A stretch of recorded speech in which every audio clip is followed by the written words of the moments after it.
Smith. Good morning, sir. Hello, guys. How you doing? We're good, man. We are good. Now, the first thing I really wanted to know, because I know it's coming up on Dynamite tomorrow night, is Penelope Ford and Kip Sabian wedding, and it seems like you can always count on plenty of shenanigans when it comes to a wrestling wedding. Is that true? Yeah, if there's a cake involved, there's problems. and so everybody will have cake, literally, I'm assuming. Just stay away from the announce table. Yeah, it's going to be a fun night. It's funny, the bit's called, it's a beach theme, and we're experiencing some damn cold weather here in Jacksonville as we speak. So we'll all be dressed accordingly and not in our summer beach attire, which is a sin against nature to see me in a Speedo. Would that be worse than when you were kicking it off with the toga with WWE back at WrestleMania 9? No, because the toga had most of my fat body covered. The Speedo route would be a little bit dangerous for women and children. Now, I'm really curious when it comes to AEW, because we talk so much about how the pandemic has impacted crowds and sports and everything like that. What has the difference been for you? Because AEW is known as having the most rabid crowd in wrestling. What has it been like without the same number of fans, and what has it been like for you calling events without those fans?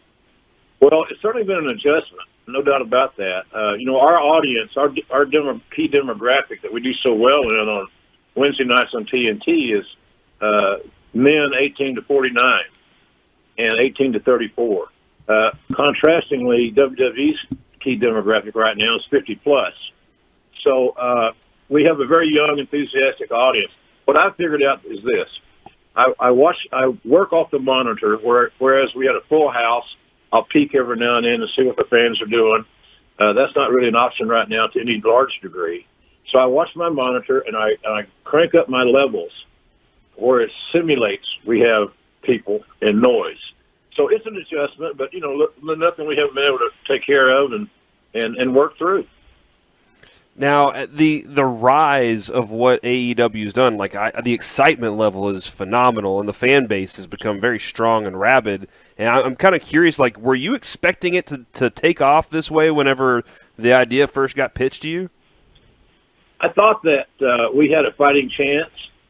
Our goal was never to kick WWE's ass, because that'd be like saying, another football league's going to take over the NFL. That ain't going to happen. Mm-hmm. But I thought there was a need for an alternative. I thought it was a good chance for the fans to exercise an option. And that's what we've been able to do. And we've got a real good audience, cult following. The ratings have been great. We're one of the top rated shows on cable in our demographic, which is all the advertisers care about. So it was a little bit of a surprise, but not a total shock. I just thought that the pro wrestling world was ready for an alternative. And the characters that have come about, has that been a very natural progression with each one of, Brandy and Cody, all these characters that have grown into what they are? Has it been natural, or is any of it kind of forced? Well, we try not to force it, because the audience now, because of opportunities like this you guys have provided me, which I appreciate, social media, the information flow, the audience is not easily fooled anymore. Mm-hmm. So if you come off as disingenuous and somebody's being forced down your throat, it normally is spit back on you. So, I think that we've done a nice job of organically developing talent. We've got kids, Luke Perry's son, the late Luke Perry from 90210. Yeah. Jungle Boy Jack Perry's going to be a hell of a player. Orange Cassidy, Darby Allen. A lot of our homegrown kids are starting to mature. And I looked at this situation when I took this job. It's like going to work for a expansion team. We got some veterans that have had big games and played the WrestleManias, if you will, like Chris Jericho and John Moxley and so forth. But we've got a real young audience, a young roster that continues to evolve. That's kind of exciting for me to be around. I'm the oldest guy on the damn team. I'm 69. So it's fun for me to be able to plug into their adrenaline and their enthusiasm, and I think it helps us all. I want to ask you in particular about one of those characters. What were your initial thoughts about Orange Cassidy? Because even Jericho himself was like, I didn't totally get it when I first saw it. How have you evolved on that character? Or what did you think when you first saw Orange Cassidy, and what do you feel about him now? I didn't really understand his charm. I was probably one of the last guys to the supper table on that one. But he's proven me wrong, which I have no problem admitting. The audience has accepted him. And so anytime the audience accepts the indie you're promoting, like your radio station, being the top station in the market, and the best sports talk station I've been on. Hell yeah. You know you're doing something right. So that's kind of how I think we are here with Orange. The audience is now understanding what he's trying to communicate to them. And he's unique. He's different. There's nobody else quite like him. So I'm proud of his ascension to a main event level guy, and he's only going to get better. We have such our nucleus is young. Yeah. But what about Jericho? What about this guy? What about JR? Well, we're complementary players here. It's always, Shakespeare said, the play's the thing. And right now we're building around youth and trying to let these young guys get the proverbial rub off some of the veterans. What has the last month or two been like in terms of the fallout of the death of Brodie Lee, John Huber, if you will? What was that like for you personally? How do you feel like the company has handled it? Well, I think Tony Khan, our owner, of course, he and his dad own the Jaguars. We're kind of excited about them right now, more than we have been since Trevor I've been Lawrence. a Jaguars fan. Urban Meyer's going to be an interesting addition, and one of the best kept secrets is, are they going to draft Trevor Lawrence? Well, hell yeah, they're going to draft Trevor Lawrence. You crazy? So, yeah, duh. So I think it's been exciting. I mean, we're an exciting time, but Brodie's death came out of the blue. He got sick. He had lung issues. Nobody was aware of them. They brought him here to Jacksonville to the Mayo Clinic. They did everything they could to save his life. It just could not be done. And the company, again, led by our owner, Tony Khan, has been extremely wonderful to Brodie's family, and especially his little boy, Brodie Jr. I went to a Jags game with little Brodie 2 or 3 days after his dad died, and we had his birthday celebration on air. We're going above and beyond what normal wrestling companies would do to honor one of our soldiers that's fallen.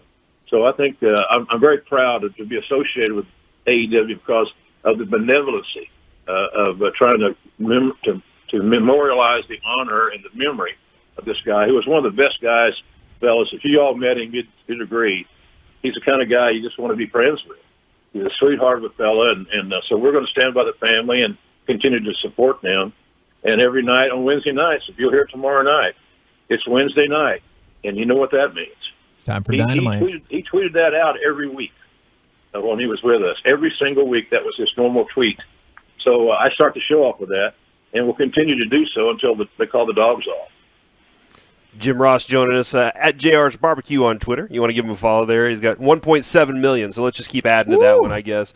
Jim Ross hanging out with us here. Now, like me, you are a Sooner enthusiast, and you've seen the Heupels, you've seen the Josh Whites, you've seen the Nate Hibbles, and then you got to see Baker, Kyler, Jalen all in a row. When you watch those guys at OU, which one of those quarterbacks did you think would become the better quarterback as they got to the NFL?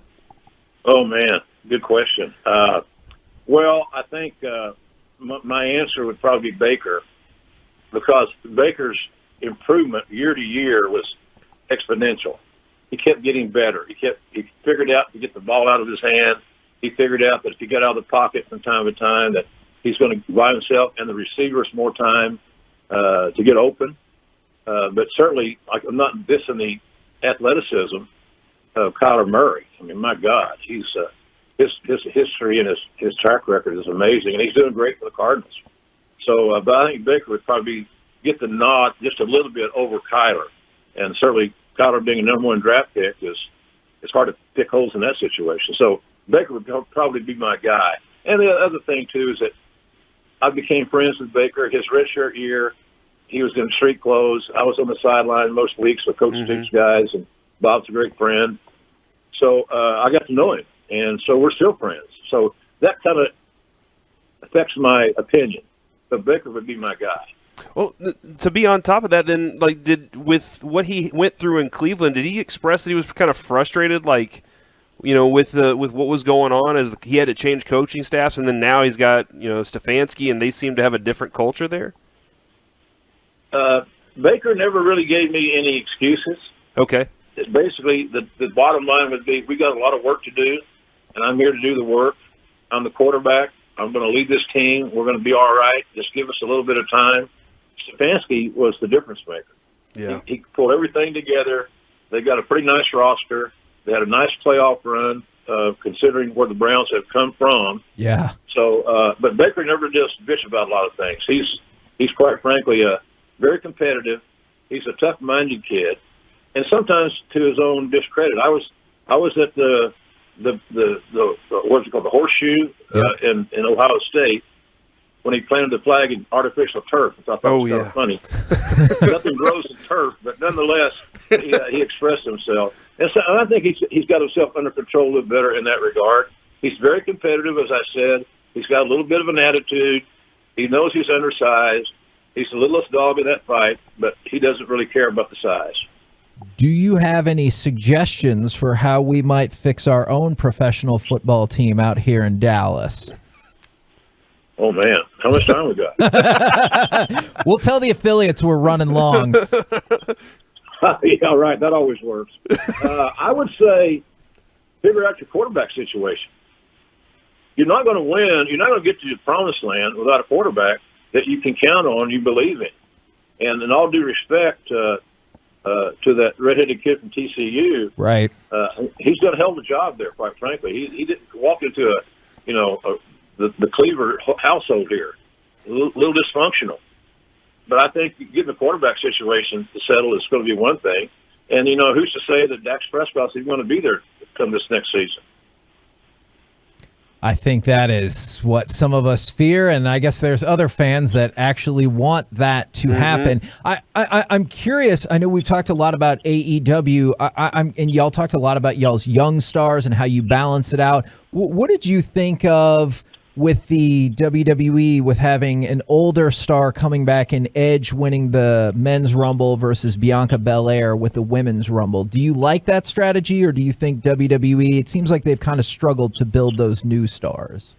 Well, again, I'll be totally transparent. I'm a little bit biased because in my 26-year career at WWE, I was the head of talent relations, so I was like a player personnel guy, the general manager, whatever you want to say. I like it. And Edge was one of my signees, as long as, I had one recruiting class, if you will, that included Brock Lesnar, John Cena, Dave Bautista, and Orton, right? Randy Orton. Yeah. All those cats are my guys. So when I see them succeed, it makes me happy because I knew what they were when they started. None of them had any money. They just had a dream. And all I tried to do with them was to instill the work ethic that they need to have on a daily basis. And hopefully the creative staff would put them in the right position so that we could, quote unquote, win games. And that's worked out. So no issue there with Edge. He's a great guy, and he believes in what he's doing. And I'm proud of what he's done. Him going for coast to coast at the Royal Rumble, meaning he entered at number one and he's lasted through 29 other guys, was pretty cool, I thought. Man, we love having you on, JR. I know you and Troy have a really great relationship as well. AEW Dynamite tomorrow night, 7 p.m. Central on TNT. Thanks for always rolling with us. You bet, buddy. I'm going with the Chiefs in this game Sunday. Okay. In your face, Kevin. I support that decision. Well, okay. Let me tell you why. The reason is I truly believe in Andy Reid. And I believe giving Andy Reid 2 weeks to prepare for one game is a daunting task to defend for anybody. And I know how good Tampa played against Aaron Rodgers. The defense had a great day. And I think they're going to use the same game plan Sunday. If you getting Mahomes out of the pocket may be your kiss of death. Yeah. Getting Tom Brady out of the pocket is the way you win the game. Get him off his spot. Don't make him uncomfortable. And it has nothing to do with him being 42 or 43, whatever he is. He's in the George Blanda category. Somebody said, "Who the hell is George Blanda?" Well, you'll figure it out. But the bottom line is, I think that Reed's coaching, Mahomes' versatility. I love the playmaking ability of that Oklahoma State kid, Tyreek Hill. They got a great tight end. And I think the defense has been a little bit dissed because it's all about the quarterback. This game's only about Brady and Mahomes, and I don't agree with that. Yeah. So I'm going with Andy Reid's game planning and their versatility and their big play abilities. I think Kansas City wins, and I think they cover. Awesome. Thank you so much, Jim Ross. We will talk with you later, man. Thanks, guys. Take care.